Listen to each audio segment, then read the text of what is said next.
Hello guys, তোমরা কেমন আছো? আশা করি তোমরা সবাই ভালো আছো। তোমরা দেখে বুঝতেই পারছো আমরা ঘুরতে যাব। হ্যাঁ, ঘুরতেই যাচ্ছি। আমরা যথারীতি বাড়ি থেকে বেরিয়ে শালিমার স্টেশনে পৌঁছে গেলাম। অ্যাকচুয়ালি আরও আগে আমরা বেরোতাম, কারণ আমাদের SMS চলে এসেছিলো যে 3:20 যেটা ছাড়ার কথা ছিল সেটা আমাদের ছেড়েছে হচ্ছে 6:20, কারণ ওখানে কোথায় অ্যাক্সিডেন্ট হয়েছিল বলে তাই জন্য ট্রেনটা লেট করেছে। তো আমরা লেট করেই বেরিয়েছিলাম। যথারীতি খুব তাড়াতাড়ি করে যাচ্ছি, প্ল্যাটফর্মে ঢুকবো। হাজব্যান্ড এসেছিলো পৌঁছে দিতে। যাই হোক, প্ল্যাটফর্মে ঢুকে গেলাম। প্ল্যাটফর্মে ঢুকে এবার আমরা যাদের একসাথে যাব, দিদি জামাইবাবু যাবে, তো তাদেরকে ফোন করা হচ্ছিল, কারণ তারা অনেক আগেই চলে এসেছিলো।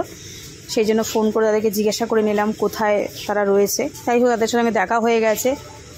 দেখা হয়ে ট্রেনেও উঠে পড়েছে। দিদি খুব খুশি, যেহেতু ট্রেন পেয়ে গেছে। এখানে এতটাই লেট ছিল, সত্যি খুব টেনশান ছিল।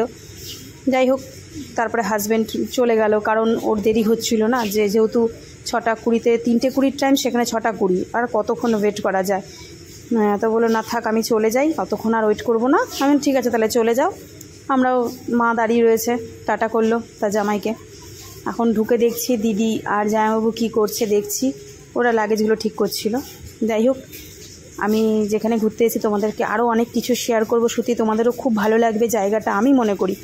তাই এরকম ভিডিও দেখতে হলে, আমার ভিডিওগুলো তোমাদের দেখতে হলে সাবস্ক্রাইব করো, লাইক করো, কমেন্ট করো। তোমরা ভালো